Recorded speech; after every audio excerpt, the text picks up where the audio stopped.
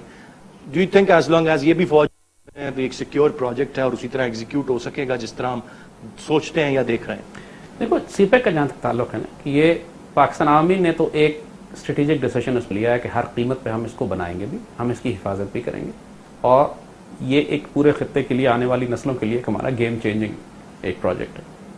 اور اس کی وجہ شروع میں بہت ساری طاقتیں اس کو روکنے کی کوشش کریں گی, لیکن جب بن جائے گا تو وہ خود آ کے اس میں شامل ہونے کی بات بھی کریں گی کہ اب بن ہی گیا تو ہم اس میں سے پھر, جیسے آپ دیکھ رہے ہیں کہ ایران بھی اب جوائن کرنا چاہ رہا ہے, گلف کے ملک میں ہم بھی آ جاتے ہیں اخراج اپنے سیریس سے. تو کیونکہ ہوا کیا ہے کہ ابھی تک آپ نے سی پیک کی پوری پاکستانی قوم سے ہم کہتے ہیں, پوچھ لیں, کسی سے پوچھ لیں کہ کیا آپ کو ابھی تک ٹرمز اینڈ کنڈیشنز پتہ ہیں سی پیک کی کیا ڈیسائیڈ؟ بہت ابہام ہے چیزیں, کچھ بھی نہیں پتا. آپ کو یہی نہیں پتا کہ کتنے انڈسٹریل اسٹیٹس بنیں گے, انڈسٹریل سائٹس کہاں کہاں بنیں گی, روٹس کیا کیا ہوں گے, اس کے اندر کون کون سے پروجیکٹس یہاں لگیں گے, چائنا نے کیا پروپوزل دیا تھا, ہم نے کیا کاؤنٹر پروپوزل دیا ہے, پاکستان سے کون سی باڈی ہے جو سی پیک پہ نیگوشیٹ کر رہی ہے چائنا سے, یہ سب خفیہ ہے, نوبڈی نوز. تو اسی سے اندازہ کر لیجئے کہ سی پیک کے معاملے پہ کتنا, بیکاز ڈیسیشن یہاں ہے ہی نہیں. کنفیوژن اس لیے ہے کہ ڈیسیشن نہیں ہے. چائنا یہ چاہ رہا تھا کہ سنکیانگ میں انڈسٹریز لگیں اور پاکستان سے صرف یہ چیزیں گزرا کریں. ہم یہ ڈیمانڈ کر رہے ہیں کہ انڈسٹریز پاکستان میں لگیں, فرنٹیئر میں لگیں, انڈسٹریز پاکستان میں لگیں, اور یہاں پہ انڈسٹریل پارکس, انڈسٹریل سٹیز بنے اور جابس ہمارے لوگوں کو ملیں. تو یہ ابھی تک نواز شریف حکومت نے آپ کو نہیں بتائی ہے یہ بات. اس کے اوپر بحث ہو رہی ہے, اس کے اوپر آرگومنٹس ہو رہے ہیں, اور لیکن جو بڑا کام ہے گوادر کا بننا, سڑکوں کا بننا, وہ چل رہا ہے بے شک, لیکن جو اصل کام ہے کہ جی شرائط کیا ہیں, کیا ہم برسوں میں ٹائروں میں ان کے ٹرکوں میں پنچر لگائیں گے یا ہمارے لاکھوں بچوں کو جابز ملیں گی اور ٹیکنالوجی ادھر ٹرانسفر ہوگی, اس پہ ابھی کوئی ڈیسیشن نہیں ہے. اور یہ حکومت ظاہر ہے نواز شریف کا کام تھا, کیوں خفیہ رکھ کے بیٹھے ہوئے, کیوں نہیں بتاتے قوم کو, لیکن آپ قوم کو نہیں بتا رہے ہیں. تو this is what I am seeing. یہ ابہام نہیں رہنا چاہیے, چیزوں کو واضح ہونا چاہیے. تو واضح تو نہیں کریں گے یہ کبھی, کیونکہ واضح کر دیں گے تو ان کا سریا کیسے بکے گا. ٹھیک, ٹورڈز اینڈ سر میں کل کا جو خان صاحب کا خطاب تھا اس کے حوالے سے جاننا چاہوں گا. وہ محرم کے بعد اسلام آباد کو سیل کرنے کی بات کر رہے ہیں اور ابھی تک ان کے پلانز واضح نہیں ہیں, تاریخ کا اعلان انہوں نے نہیں کیا. کیا دیکھتے ہیں آئندہ آنے والے 2 مہینوں کو, آپ کس حد تک کروشل دیکھتے؟ Very disappointed with Imran, I will be very honest. Doctor Tahir ul-Qadri سے تو وہ تو پوری قوم ہی مایوس ہوئی, وہ تو چھوڑ کے ہی چلے گئے ملک و قوم کو اس وقت جب سب سے زیادہ پریشر بلڈ کرنے کا ٹائم تھا, اینڈ بیٹل فیلڈ میں چھوڑ کے چلے گئے. اور عمران از ٹوٹلی انڈیسائسو, فیصلہ ہی نہیں کر پا رہا کہ ہم نے کیا کرنا ہے. بات یہ ہے کہ اگر آپ نے پریشر بلڈ کرنا ہے اسلام آباد میں تو اس وقت کرے نا کہ جب الیکشن کمیشن میں آپ کی پٹیشن لگی ہوئی ہے, سپریم کورٹ میں آپ کی پٹیشن جو ہے وہ داخل ہو گئی ہے. This is the time to actually come to the Supreme Court and say کہ جی ہماری پٹیشن سنیں, اور آپ پریشر بلڈ کریں حکومت کے اوپر کہ اب تمہیں ہم ادھر ادھر نہیں بھاگنے دیں گے, اب کیسز لگیں, اب لیگل کیسز سنے جائیں گے اور جلدی سنے جائیں گے. اکتوبر از دا ڈیسائسو منتھ, یاد رکھیے گا. جس نے اکتوبر استعمال کر لیا اچھے طریقے سے, اگر جنرل راحیل نے اور پاکستان آرمی نے ان دہشت گردوں کو پکڑ کر سزائیں دلوا دی, وہ سارے کیسز جو کہ کھول دیے ہیں انہوں نے, بھیڑوں کے چھتے کو چھیڑ دیا, سانپوں کو جو دموں سے پکڑ کے بلوں سے باہر نکالا لیکن سر نہیں کاٹا, اگر یہ سارے سر کاٹ دیے انہوں نے تو نومبر میں آپ سکون سے اگلا سپہ سالار آ بھی جائے گا. بہت شکریہ ادا کرنا چاہوں گا جناب زید حامد صاحب ہمارے ساتھ موجود تھے. ناظرین, گفتگو آپ نے زید حامد صاحب کی سنی. آج کے پروگرام سے اتنا ہی. ارسلان خالد کو اجازت دیجیے, اللہ نے کے بعد.